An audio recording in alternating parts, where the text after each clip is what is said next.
ចង់ជាអង់គ្លេសប៉ុន្តែពិបាកបញ្យល់គំនិតខ្លួនឯងឲ្យបានក្បោះក្បាយនេះគឺជាវិធីដើម្បីឲ្យយើងដឹងពីរបៀបបញ្យល់គំនិតមួយហើយមានគំនិតបន្តមួយទៀតហើយបន្តបន្ថែមទៀតតើយើងធ្វើបែបណាពីព្រោះអីភាគច្រើនយើងស្ដាប់យល់តែនៅពេលដែលយើងឆ្លើយយើងអាចបញ្យល់ឲ្យបានច្រើនអញ្ចឹងចម្លើយគឺយើងអាចរៀនតាមរយៈស្ដាប់ជនជាតិដើមទៅលើប្រធានបទផ្សេងមូលហេតុដែលយើងអាចបញ្យល់គំនិតបានល្អហ្នឹងគឺដោយសារយើងអត់សូវបានស្ដាប់ទៅលើប្រធានបទហ្នឹងបានច្រើនឬក៏អានអញ្ចឹងទៅ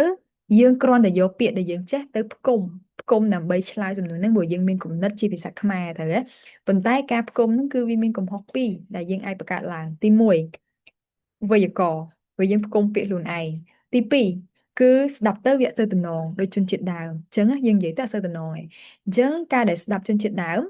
មិនមែនគ្រាន់តែស្ដាប់ដើម្បីយល់ទេតែស្ដាប់ដើម្បីដឹងថាគេសួរមួយសំណួរ Are you good at saving money យូប្រកែកសំលុយដែរទេថាអ្នកឆ្លើយនេះគេដាក់ព័ត៌មាននៃគេខ្លះបានចម្លើយវែងម៉េះគ្រាន់តែចម្លើយ yes no ហ្នឹង Are you good or not I am តែប៉ុណ្្នឹងតាមិនបានត្រូវឆ្លើយច្រើនម៉េះឬក៏កន្លែងនេះដូចគ្នា Phil ក៏ឆ្លើយមកកណោឃើញអត់អញ្ចឹងយើងស្ដាប់ពួកគាត់យើងមិនមែនគ្រាន់តែស្ដាប់ដើម្បីយល់ទេយើងស្ដាប់ដើម្បីដឹងថាគេយកព័ត៌មានអីគេខ្លះមកដាក់គេបញ្ចេញសម្លេងបែបណាគេលើកដាក់សម្លេងភាសាអង់គ្លេសបែបណាដែរទើបនិយាយទៅវាទំនងអូខេឥឡូវយើងទៅស្ដាប់គាត់ឆ្លើយសំណួរ Are you good at saving money and you have to be careful with their pronunciation, how they speak up and down, and of course, how they add information from one to another. And you can learn from them. Okay, thank you very much. Let's listen together. It could be very useful, I'm sure. Okay, let's start. Okay. Beth, are you good at saving money? Yes, I think I'm quite good at saving money, although I do really enjoy going out and enjoying myself. So I'm quite happy to go out with friends and spend some money. But I don't think I waste money. I don't spend it on things that I don't need. What about you? Are you good at saving? I think I'm similar. I'm quite careful with money. So I don't spend lots of money on new clothes and things like that. There are some things I'll spend money on, but it's always within what I can afford. And if I have to spend a lot of money,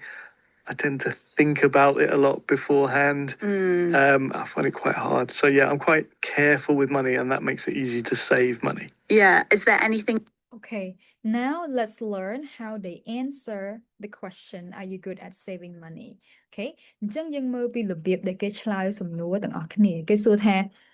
តើអ្នកប្រកែកសំលុយអត់ Yes បើយើងធម្មតាយើងឆ្លើយថា yes ហើយយើងដាក់ព័ត៌មាននេះគេទៀតយើងនិយាយថា I think I'm quite good at saving money ខ្ញុំរៀងប្រកែកសំលុយដែរ quite good នៅពេលណាដែលវាមានគុណនាមភាគច្រើនជនជាតិដើមគឺអាសាដាក់ adverb quite នេះ quite ហ្នឹងណាបូកជាមួយនឹងគុណនាមភាគច្រើនហ្មងដើម្បីឲ្យការនិយាយហ្នឹងវាបកប្រែថារៀងដូចភាសាខ្មែរយើងអញ្ចឹងយូរប្រកែកសំលុយអត់មានអីខ្ញុំរៀងប្រកែកសំដែរតាហ្នឹងហើយរៀង quite good ហើយយើងមើលវេយ្យាករណ៍មួយទៀត at saving man I'm quite good at save money ឯង at saving អញ្ចឹងមានន័យថា at ហ្នឹងណាវាបូកជាមួយនឹង verb ing I'm quite good at speaking English. I'm quite good at telling a story. I'm quite good at cooking. អញ្ចឹងឲ្យតែវាមាន at គឺគេប្រើមួយ verb ing អានឹងឯងគឺជារបៀបរៀនវេយ្យាករណ៍ហើយវេយ្យាករណ៍រៀនដើម្បីអីនិយាយឲ្យត្រូវបើយើងចង់និយាយអង់គ្លេសឲ្យត្រូវតើយើងចេះវេយ្យាករណ៍ត្រូវហ៎នឹងឯងអញ្ចឹងពេលស្ដាប់ពេលអានត្រូវពិនិត្យយើងអាចទៅរៀនគ្រប់មេរៀនវេយ្យាករណ៍បានទេប៉ុន្តែហោចណាស់ក៏ពេលដែលយើងមើលហ្នឹងគឺយើងចាប់អារម្មណ៍ទៅលើការប្រើប្រាស់ពាក្យហ្នឹងទៅអញ្ចឹងសួរថាប្រកែកសំលុយអត់ Yeah quite good at saving money គេឆ្លើយសំណួរហើយអាក្រោយនេះគឺថាឧទាហរណ៍ឬក៏ព័ត៌មានបន្ថែមទេធ្វើម៉េចឲ្យតែគេឆ្លើយមកយើងឆ្លើយអ្វីដែលគេចង់បានកុំទៅផ្សេងសិនចាំបកមកឆ្លើយសំណួរអាហ្នឹងអត់សូវល្អទេបើសិនជាភាសាអង់គ្លេសយើងអត់សូវប្រកែអ្នកស្ដាប់អាចជាអត់សូវយល់អញ្ចឹងយើងឆ្លើយអ្វីដែលគេចង់បានសិនហើយឧទាហរណ៍មក Although I do really enjoy going out and enjoying myself, so I'm quite happy to go out with friends and spend some money. អញ្ចឹងកន្លែងមកជួរនេះគឺគាត់ប្រើដើម្បីន័យផ្ទុយ គាត់ថាខ្ញុំរៀងប្រកែកសំលុយដែរទោះបីជាខ្ញុំមនុស្សដែលចូលចិត្តដើរលេងច្រើនចូលចិត្តដើរលេងមួយមិត្តភ័ក្តិឬក៏ចំណាយលុយទៅលើរបស់របរច្រើនក៏ខ្ញុំប្រកែកសំលុយដែរអញ្ចឹងអ្វីដែលគាត់ប្រាប់នេះគឺគាត់ប្រាប់ទម្លាប់អត់ល្អរបស់គាត់ប៉ុន្តែគាត់នៅតែប្រកែកអញ្ចឹងយើងអ្នកនិយាយក៏ដូចគ្នាដែរពេលខ្លះយើងរៀងប្រកែកសំលុយតែយើងចាយច្រើនយើងអាចនិយាយដូច best នឹងមកអូខេហើយបន្ទាប់មកក៏ដាក់ but ទោះបីជាប្រកែកដើរលេងមែនគាត់អត់គិតថា I don't think I waste money ការដើរលេងការចាយវាយហ្នឹងមិនមែនជាការខ្ជះខ្ជាយលុយទេ waste money I don't think I waste money នៅពេលដែលយើងរៀនយើងកុំរៀនតែពាក្យ waste money យើងរៀនមក clear នេះ I don't think I waste money so when you want to use it in your conversation it is correct you don't make an error because you just copy a sentence and then you say it okay so that's how your English can be fluent and correct okay so I don't think I waste money I don't spend on things that I don't need ដោយសារគាត់ចាយលុយហ្នឹងមិនមែនចាយទៅលើរបស់ដែលគាត់មិនត្រូវការណា when she goes out when she buys something they're all what she needs អញ្ចឹងអាហ្នឹងគឺជាអ្វីដែលគាត់ត្រូវការអញ្ចឹងហើយគាត់គិតថាគាត់ក៏ប្រកាន់សំលុយដែរគ្រាន់តែគាត់រៀងចាយច្រើនមែនតែទៅលើរបស់របរឬក៏សកម្មភាពដែលគាត់ត្រូវការ she needs them that's why she wants to share her bad habits alright អញ្ចឹងទោះបីជាយើងអត់សូវប្រកែកមែនក៏យើងអាចលើកឧទាហរណ៍ទៅលើយើងគឺជាមនុស្សបែបណាប្រាប់គេបានដែរអញ្ចឹងទៅការនិយាយរបស់យើងវាទំនងមែនតែគេសួរប្រកែកសំអត់ប្រកែកត្រូវតែនិយាយប្រកែកហើយនិយាយពីល្អល្អខ្លួនឯងពេលខ្លះយើងនិយាយរឿងអត់ល្អដែរព្រោះឃើញជនជាតិដើមគេនិយាយ and you can also use and get some ideas as well នៅពេលដែលយើងនិយាយគ្នាយើងមិនមែនគ្រាន់តែឆ្លើយទេតែកាលណាដែលភាសាអង់គ្លេសយើងអត់សូវល្អយើងគ្រាន់តែឆ្លើយចប់ហើយ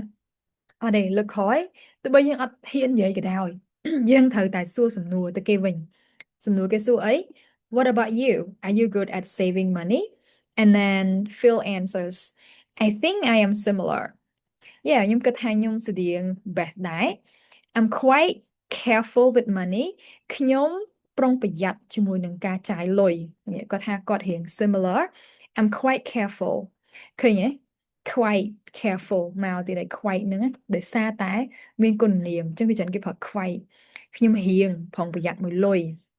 so I don't spend a lot of money អញ្ចឹងទៅខ្ញុំអត់ចាយលុយច្រើនទៅលើកៅអៅថ្មី new clothes and things like that របស់របរអញ្ចឹងដូចកៅអៅវាជើងអីហ្នឹងhe is careful with buying something new so he gives us an example on things that he doesn't spend a lot of money on ឃើញទេគាត់ប្រាប់ថាគាត់អត់ចាយលុយទៅលើគេខ្លះលើបិជើងឬក៏រឿងអញ្ចឹង things like that there are some things I'll spend money on តែក៏វាមានរបស់មួយចំនួនដែលគាត់ចាយលុយទៅលើដែរ but here excuse me but it's always within what I can afford it's always within what I can afford it means that វានៅក្រោមការចាយលុយរបស់គាត់វាគាត់អាចចំណាយលើវាបានអញ្ចឹងវាអត់លើសពីអ្វីដែលគាត់អាចទិញបានដូចថា he wants to buy a book and it costs $10 he can buy it but if the book is $15 he doesn't buy it because he has to be careful with what he can afford អាចចំណាយលើវាបានបើអត់បានទេគាត់អត់ទិញ he doesn't buy it ប៉ុន្តែបើសិនជាគាត់ត្រូវចាយលុយច្រើនដូចដូរទូរស័ព្ទដូរកុំព្យូទ័រអញ្ចឹង if I have to spend a lot of money I tend to think a lot about it beforehand ខ្ញុំអាសា tend ហ្នឹង I usually think about it a lot គិតច្រើនណាស់ beforehand មុននឹងធ្វើវាមុនធ្វើអីមួយ beforehand ពាក្យហ្នឹងល្អអរគុណដែលបានប្រាប់ទុកមុន thank you for telling me beforehand something like that អញ្ចឹង beforehand មានថាទុកមុនធ្វើទុកមុនណាអញ្ចឹងគាត់មុនចំណាយលុយអញ្ចឹងគាត់គិតទុកមុនច្រើនណាស់ think about it a lot beforehand I find it បើខ្ញុំគិតថាមិនខ្ញុំស្វែងរកទេណា I find it quite hard នេះ quite នឹងមកទៀតហើយដោយសារតែគុណនាម hard ខ្ញុំគិតថារៀងពិបាកដែរ I find it hard ខ្ញុំគិតថារៀងពិបាកដែរ so yeah I'm quite careful with money ខ្ញុំរៀងប្រុងប្រយ័ត្នទៅលើការចាយលុយ and that makes it easy to save money ហើយអានឹងឯងវាធ្វើឲ្យខ្ញុំងាយស្រួលនៅក្នុងការសន្សំលុយព្រោះយើងប្រុងប្រយ័ត្នត្រូវចាយលុយច្រើនយើងគិតទុកមុនណាមកយើងចង់ដូរទូរស័ព្ទ you want to change a new phone you have to think 2 or 3 days before buying it right so that's how he can save lots of money អញ្ចឹងយើងមើលពីចម្លើយរបស់គាត់កន្លែងនេះ Beth គាត់និយាយពីទម្លាប់អត់សូវល្អតែគាត់ប្រាប់ថាហ្នឹងគឺជាអ្វីគាត់ត្រូវការអញ្ចឹងវាមិនអីទេតែបើ Phil វិញគាត់គឺជាមនុស្សដែលប្រុងប្រយ័ត្នណាទៅលើការចាយលុយដូចជាទិញកៅអៅថ្មីៗរបស់របរដែលគាត់ត្រូវប្រើ he's really careful អញ្ចឹងគាត់លើកឧទាហរណ៍ទៅលើការចាយលុយរបស់គាត់ហ្នឹងដែលធ្វើឲ្យគាត់សន្សំលុយបានបន្ទាប់មកទៀតគាត់ប្រាប់ថាប៉ុន្តែទោះបីខ្ញុំប្រយ័ត្នចាយលុយមែនក៏ខ្ញុំមានរឿងខ្លះខ្ញុំត្រូវទិញដែរអារបស់ទិញហ្នឹងក៏ត្រូវតែនៅក្នុងការគ្រប់គ្រងរបស់យើងបានយើងអត់មែនចង់បានទិញហ្មងទេហើយគាត់បន្ថែមមួយទៀតបើសិនបើគាត់ត្រូវការចាយលុយច្រើនណាគាត់គិតច្រើនមុននឹងទិញវាចឹងគឺជាអ្វីដែលគាត់ផ្ដល់ឲ្យហើយយើងអ្នកស្ដាប់បើសិនជាយើងមានចំណុចណាដែលតាក់ទងទៅនឹងគាត់យើងអាចទៅ say clear នឹងចូលហើយហ៊ានអានហ៊ានស្ដាប់ទៅក៏យើងអាចយកវាទៅនិយាយបានដែរទៅលើប្រធានបទអញ្ចឹងស្ដាប់យូរទៅអ្នកនាងនឹងស្ដាប់យល់ហើយអាចនិយាយបានច្រើនហើយតែតើមានគ្នានិយាយបើសិនជាយើងចាប់អារម្មណ៍ទៅលើការសិក្សាបែបនេះខ្ញុំមានថ្នាក់ភាសាអង់គ្លេសដែលបរៀនកូនសិស្សផ្ដោតសំខាន់ទៅលើការនិយាយស្ដាប់ជនជាតិដើមខ្ញុំបរៀនពីរបៀបរៀបចំគំនិតជាភាសាអង់គ្លេសធ្វើម៉េចឲ្យយើងមានគំនិតនិយាយច្រើនក្បោះក្បាយបរៀនវេយ្យាករណ៍បរៀនពាក្យបរៀនការបញ្ចេញសលេងហើយមានគ្នានៅក្នុងថ្នាក់ហ្នឹងយើងអាចវិភាសាគ្នារាល់ថ្ងៃហើយកែកំហុសរបស់កូនសិស្សផងដែរបើសិនជាចាប់អារម្មណ៍អាចតាក់ទងទៅតាម Telegram នៅលើ screen នឹងបានយើងផ្ដល់ព័ត៌មានបន្ថែមទៀតផងដែរ Thank you very much everyone